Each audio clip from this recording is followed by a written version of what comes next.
forcing jobs to come back with punitive tariffs and things like that, I think the success of that will be limited. All you can do, it's like, you know, you're growing a plant. You can be nice to it, you can water it, you can give some nutrition and hope that it grows. That's how it works with jobs and companies. Yeah, so going back up to your second bullet about privileges and monopolies. So what is the free market solution to, say, like developing a new drug? So it costs like $4.5 billion to bring a new drug to market. I realize lots of that's like regulations and stuff like that. Almost all of it.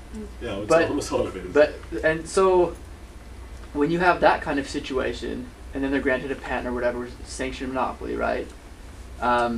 If you take that away, then anybody can just come in and they don't have all those initial costs. And so how does that first company stay in business with that? Like how does that work? I can't. Well, I would think, I mean, first of all, as you said, most of that is regulatory costs. Yeah. So take away 90% of that, but you still have a cost of developing a drug. Right. What I think happens in a real economy, in a free economy, is that innovation is gradual. You make some small thing, and you bring in a profit on that. You improve it, you bring in more, and so on. And it's up to you to keep ahead of the competition as they try to copy you. There are many industries that are still not regulated in that sense. You have the fashion industry. People copy each other like crazy. But new designs and things are constantly appearing. Okay. So, yeah. So I'm just curious, especially with intellectual property, in regards to patents, I'm just curious what you think about how beneficial or important it is. Because, like, I mean, at one sense, like, yeah, it does basically create monopolies that can be really economically bad. But in another sense, even personal philosophy aside, like, I mean, it's people need some. If people think that they're just going to copy anything they do, a lot of people aren't going to have incentive because it's like, oh, well, why would I want to put all this money in just to have people steal it later and me just not get anything? Yeah, some people may decide it's not worth it. Yeah. I don't want the competition. I'm going to deal with it, so I'm not going to do it. So where do you think like the balance is, or do you think that do you just get rid of it or whatever? I personally would like to get rid of it, uh-huh. And I'm personally convinced, and I can't convince you, but I'm personally convinced that we would still have a lot of innovation and much more problem. So just on that same point of thought that I had was, Hayek says that there is no such thing as economic motivation. You know, cash profit isn't the only motivation. Profit serves the means to happiness or a better life, right? And so I think a lot of people that are entrepreneurs have a passion and they continue to pursue it. Elon Musk, I know everyone's going to like start hissing because he accepted subsidies, but you know, he said that he expected Tesla and SpaceX to fail, but he didn't care because he knew that he would drive enough change that someone else would pick it up after him that would continue to continue his work. So. Right. And on top of that, a lot of the greatest medical advances have happened not seeking profit gain, right? But just releasing it to the competitive market right away. I'm not exactly sure my personal. I saw a really interesting TV show about a doctor in Africa somewhere. He moved from Europe somewhere, moved on to Africa. And so he used, instead of a medical drill for like $10,000, you know, he went to Lowe's and bought one for $50, and that worked fine. He had many very creative solutions for providing extremely cheap healthcare in a very poor society. And I think with medical medicines, I don't think there's a difference. I had a friend that his father-in-law was an inventor. He invented a lot of things, made millions of dollars, and then kind of sat on a lot of inventions. The patents expired, and he said, "Hey, you know, here's what some things I've done. If you want to take him, maybe reinvigorate him and bring him back." He says, "Do it." He says, "Well, should I seek a patent, you know, to protect intellectual property of these innovations?" He told him to forget it. It says if someone infringes on your intellectual property, the cost to kind of to take him to court isn't worth it to you, right? But for larger companies, by having the intellectual property, they could steal somebody's or they could have their own. They have the resources to completely destroy innovation, right? On the other end. So Yes. So people believe patents protect you. They only protect you if you take them to court and you can Right. afford it, Yeah. which only big companies can do. So in effect, patents protect big companies from competition. creates this. It's a barrier to entry, Right. and that stifles innovation. Anybody who's worked at a big company knows that that's not where innovation happens usually. We have one more question. Yep. Oh yeah, just going to your first point. When you say in economic terms, the opposite of war is trade. Yeah, I would say that in a sense. Oh. Make trade not war. An economy creates wealth, war destroys wealth. So that's when it's always amusing to hear people believe that going to war got the U.S. out of the Great Depression and things like that. Utter nonsense. Patents, by the way, I just want to say this. Physical property, protection of physical property, that actually protects the thing. Patent protects a revenue stream, the profit. It doesn't.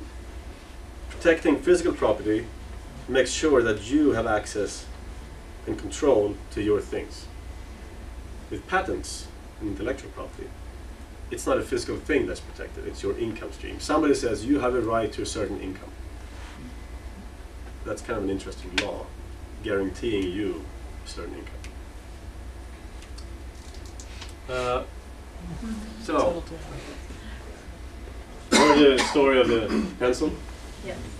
Right. How nobody in the world can create a pencil by themselves. It requires wood, paint, lead, metal, rubber, and all these things need to be produced by machines, which need resources, and goes back, it involves basically the whole world to create a pencil.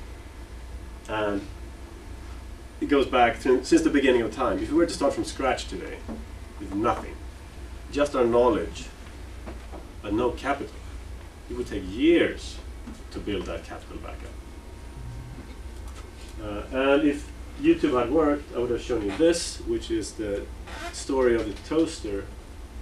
It's a guy who tries to build a toaster from scratch. Go home and look at that.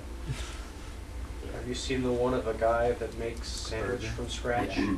No. That takes him 6 months and $1,500. And it tastes horrible, he said. He didn't say horrible. He said it was okay. but yeah, he grew the wheat for the bread and the vegetables and made the mayonnaise and got the salt from the ocean. And it took him 6 months and $1,500 to do it. Yeah. I said it was okay. So trade is good, okay? If you want stuff. Now Adam Smith talks a lot about the division of labor and how good that is, but this is just for fun. He says, maybe it can go too far. People are confined to very few simple operations. They don't have to think. And they become as stupid and ignorant as it's possible for a human creature to become.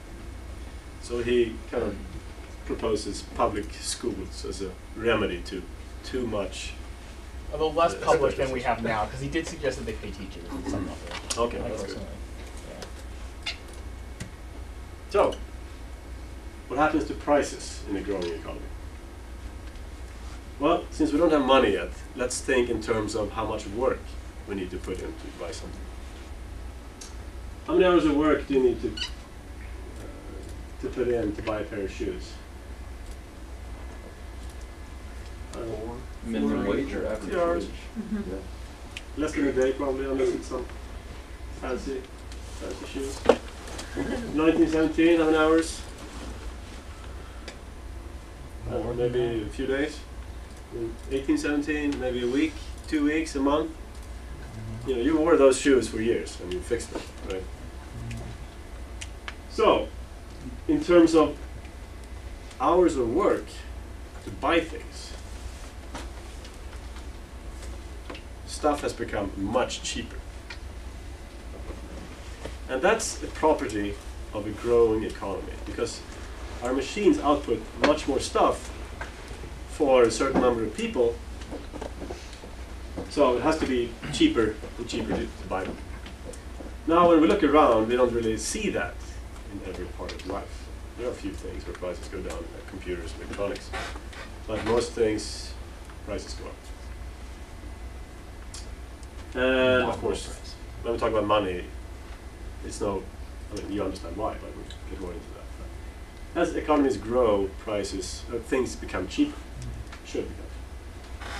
It's only nominal prices that go up. Yes. Right? The real prices don't. And I'm not sure if this is appropriate, so let's look quickly.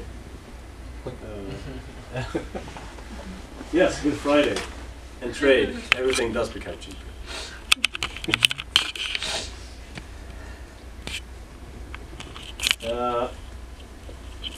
So, to finish up trade and specialization and growth,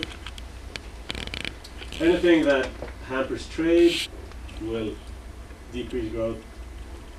And this is an interesting question. I don't know how many percent of the population are farmers these days, but a few percent. But somehow they manage to feed the entire population. It's because they're so incredibly productive these days. They have really, really advanced machinery, sometimes satellite, navigated, controlled.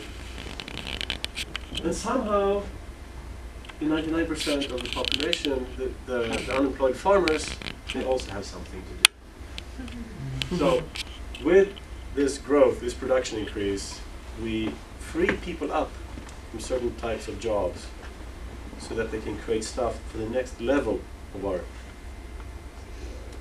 evolution in society, right? So we can have, eventually we can have cars and we can have iPhones and things, because they have been freed by machines from farming. So what about TPP, recently cancelled? A free trade agreement. Thoughts? Well, I think there were a lot of hidden provisions in it that made it not what it may have looked like on the surface. Yeah.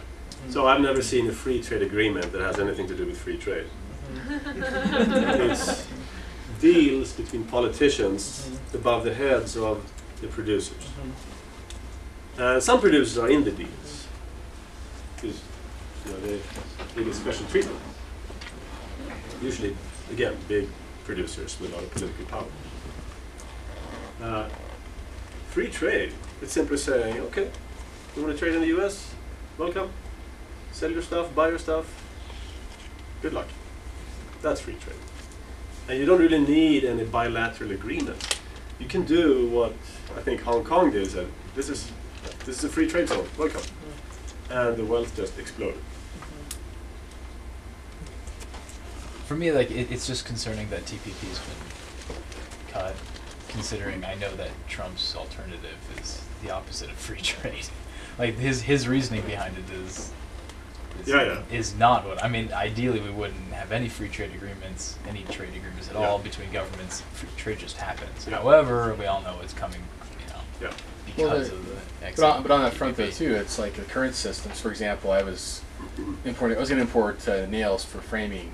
It's 2000, just after the financial crisis. Yeah, of course, nails are plummeting in price. And of course, we slap a dumping charge on all except for one factory in China, which happened to be a U.S.-owned manufacturer in China. Cool. Everyone else had to pay. Right, everyone else had to pay a 30% anti-dumping. So my point is, like,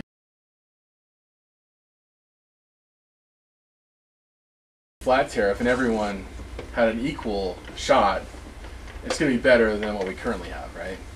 So if you throw TPP on and it's very disproportionate in its effects, you're allowing the wealth potentially garner among the few that are connected, right? Whereas if it's a flat and you eliminate all the fluff, and so this free might trade be better than what we have, right? Would be replaced by some other trade agreement. As long as new tariffs aren't added. Yeah, exactly. Here's an interesting one, which I'm going to talk about later. Which will be on that slide. So, what coordinates trade? Think about the pencil.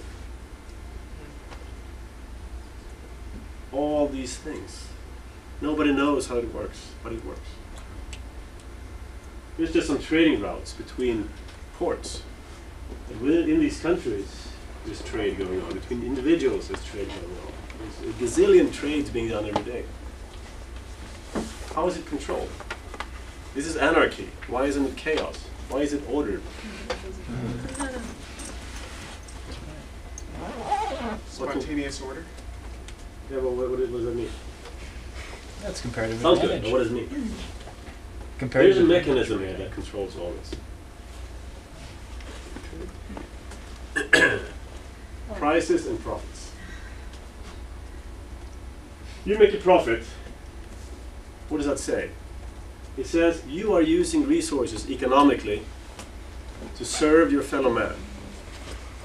They are willing to pay you more than you paid for the resources. That means you've done good. You've given them utility, happiness. Okay? And with some to spare for yourself. If you're making a loss, you're wasting valuable resources. Stop it. It's a very strong hint. Do something else. Release those resources for other people to use. And a higher price is a signal to make more. Price of carrots go up. Farmers see the opportunity to make profit, they produce more carrots. Lower price, make less. I have no idea what that chart means, but it looked very clever. You know what it means. So what you're arguing is people behave rationally, right? What's that? That people can behave rationally. Yeah. And the collectivist thing is that you can't. People don't, right? Government tells you to. So, in Austrian speak, we say everybody who acts, every human who acts, who uses his resources to attain some goal, he is rational. Now, in other economic theories, there's assumptions of rationality, which means people act to maximize their own utility or profit or something. In a sense, we agree with that, but it's not necessarily in a monetary or material way. We say that people are rational. Some people may want to give away their money. For an Austrian, that's rational. I like this quote from Adam Smith. Want to read it? Is not from the benevolence of the butcher, the brewer, or the baker that we expect our dinner, but from the regard to their own self-interest. We address ourselves not to their humanity, but to their self-love, and never talk to them about our own necessity. Right. So, if everybody tries, in an economy, if everybody tries to improve their station in life, it will benefit everybody else. It's like magic. It's beautiful. This works.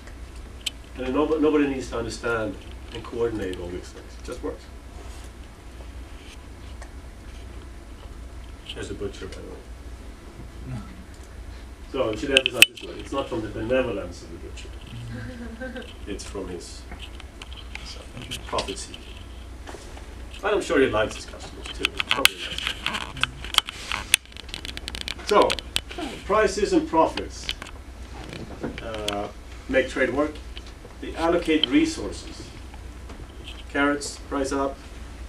Resources to produce carrots are allocated, and carrots are produced. Also, labor that goes into it.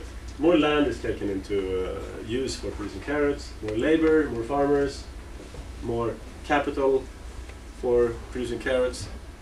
In classical economics, they talk about these three entities: land, labor, capital. It's kind of arbitrary, but that's what Adam Smith talks about.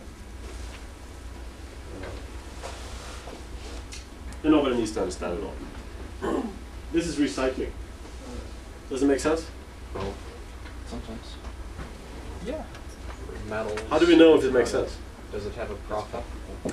Yeah. If somebody's willing to pay for that, then it makes sense. Otherwise, we're wasting resources.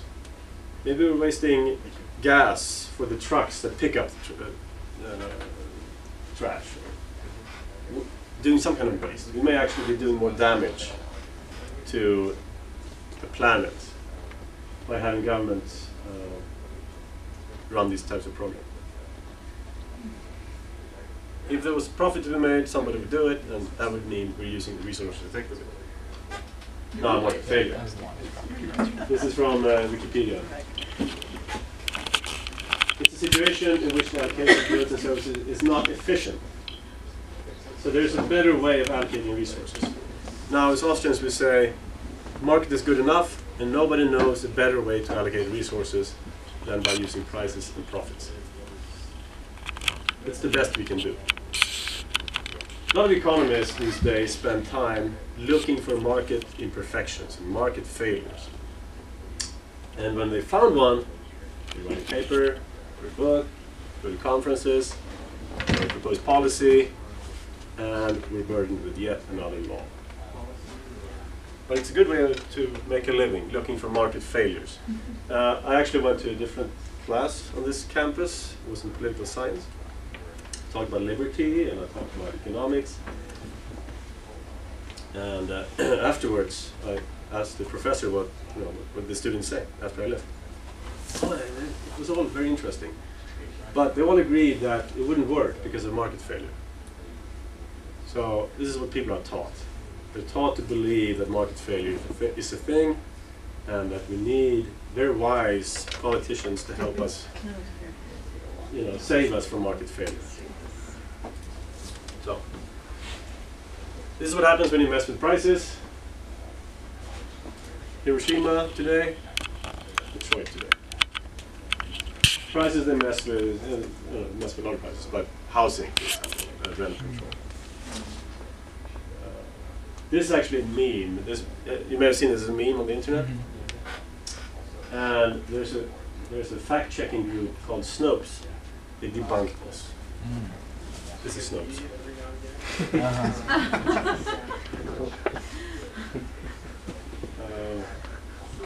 Popular ways of messing with prices: rent control, minimum wage, emergencies. Say there's a flooding somewhere. And everyone wants to buy batteries for the flashlights. Now, prices of batteries, go up tenfold. Should we let that happen? Capitalism is where bread waits for people. So, how much economic freedom should we have? We're getting close to the end here. Pros, what are the cons? you may have cons. So feel free. I'm not saying this is my preference. It's not fair. No. Well, I mean, one can make the argument that the free market works flawlessly when property rights are defined. Property rights aren't always defined.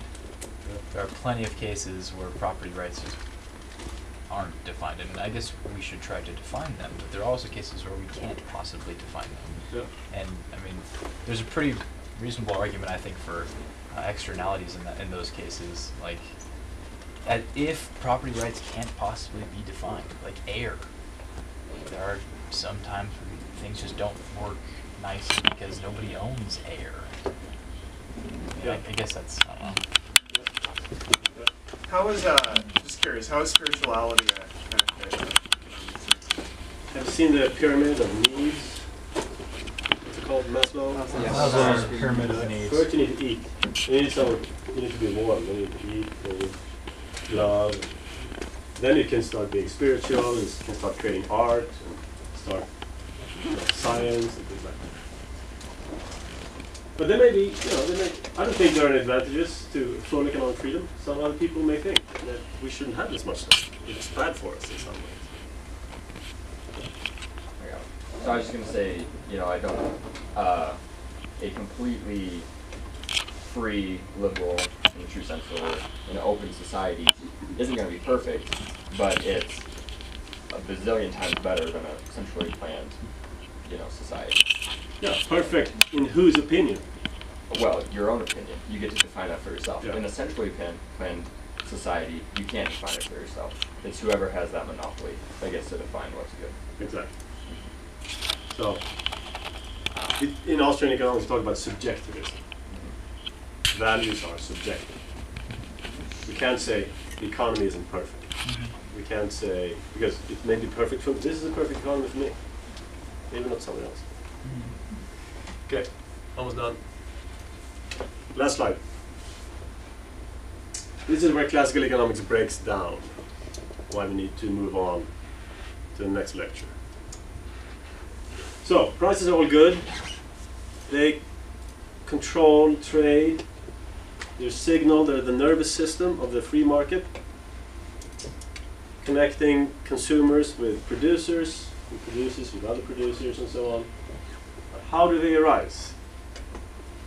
So, the classical said, okay, things are priced according to how much we need them. Makes sense, right? We demand them. The house, very important, expensive. Car, important but not as much, less expensive. Pair of socks, not very expensive. Now what about the Rembrandt painting? How useful is, how necessary is that? But well, classical economics says that it has to do with supply and demand. Prices are determined by both demand and supply. Yeah, well they talk about it in two ways, and that's where the problem comes in. Oh. This is the first attempt. And what about Used to be. water, which is very necessary, very cheap. And a diamond, which isn't very necessary, and it's very expensive. It's called the water and diamond paradox. So this doesn't really work with the Rembrandt and the water and the diamonds and all that. So we have to look at, maybe there's another explanation. So let's try the cost of production type of pricing, where the price equals the price of the input factors. In classical speak, land, labor, and capital. Land gives rent, labor gives wages, capital gives profit. But there's a regression problem here. Where do the factor prices come from? Okay, so the raw materials that go into making a car, how are they priced? We only push the problem one step back. And what if I spend 1,000 hours on something that I think is very pretty, but nobody else appreciates? I put a lot of labor into that, so according to this theory, it should be very expensive. And this is where the labor theory of value comes from, which Marx built his theory on. Ironically, it comes from free market economist Adam Smith. So, the homework for the next week, resolve this paradox, and then we'll talk about how prices are set. Okay. Thank you. Questions? Everyone wants to go home. Okay.